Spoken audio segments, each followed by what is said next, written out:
രണ്ടാമത്തെ കാര്യം, നമുക്ക്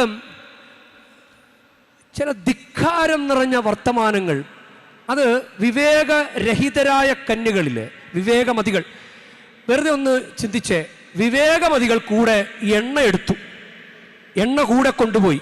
അപ്പോൾ വിവേകമതികൾ വിവേകരഹിതരോട് പറഞ്ഞിട്ടുണ്ടാകാം ചിലപ്പോൾ, മക്കളെ എണ്ണ കൂടി കൂടെ എടുത്തോ, ഒരു വഴിക്ക് പോവുകയല്ലേ, എണ്ണ കൂടി കൂടെ എടുത്തോ.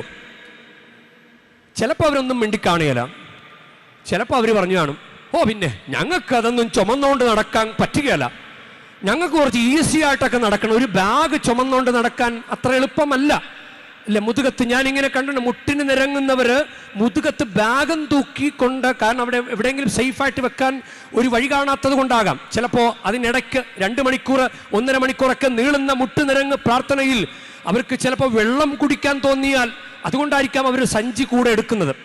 അപ്പോൾ ഒരു ഭാരം ചുമന്ന് നടക്കാൻ ചിലപ്പോൾ വിവേകരഹിതർ അങ്ങനെ പറഞ്ഞു കാണും. ഒരു കിട്ടിയ ഉപദേശം, മക്കളെ നേരെ നോക്കി നടക്കുക, പള്ളിയിലൊക്കെ പോ മക്കളെ, ഒന്ന് കുമ്പസാരിക്ക്, നന്നായിട്ട് പഠിക്കു കുഞ്ഞ് എന്നൊക്കെ പറഞ്ഞത്, ഓ പിന്നെ എനിക്കിഷ്ടമുള്ളതുപോലെ ഞാൻ ചെയ്യും. അങ്ങനെ ചിലപ്പോൾ ധിക്കാരം പറഞ്ഞത് കൊണ്ടാണെങ്കിലോ രക്ഷപ്പെടാത്തത്.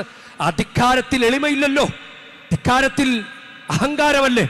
അതുകൊണ്ടാണ് സുഭാഷിതങ്ങളുടെ പുസ്തകം 29-1 വാക്യം, കൂടെ കൂടെ ഗുണദോഷിക്കപ്പെട്ടിട്ടും മർക്കട മുഷ്ടി പിടിക്കുന്നവൻ രക്ഷപ്പെടാനാവാത്ത കെണിയിൽ ചെന്ന് പതിക്കും.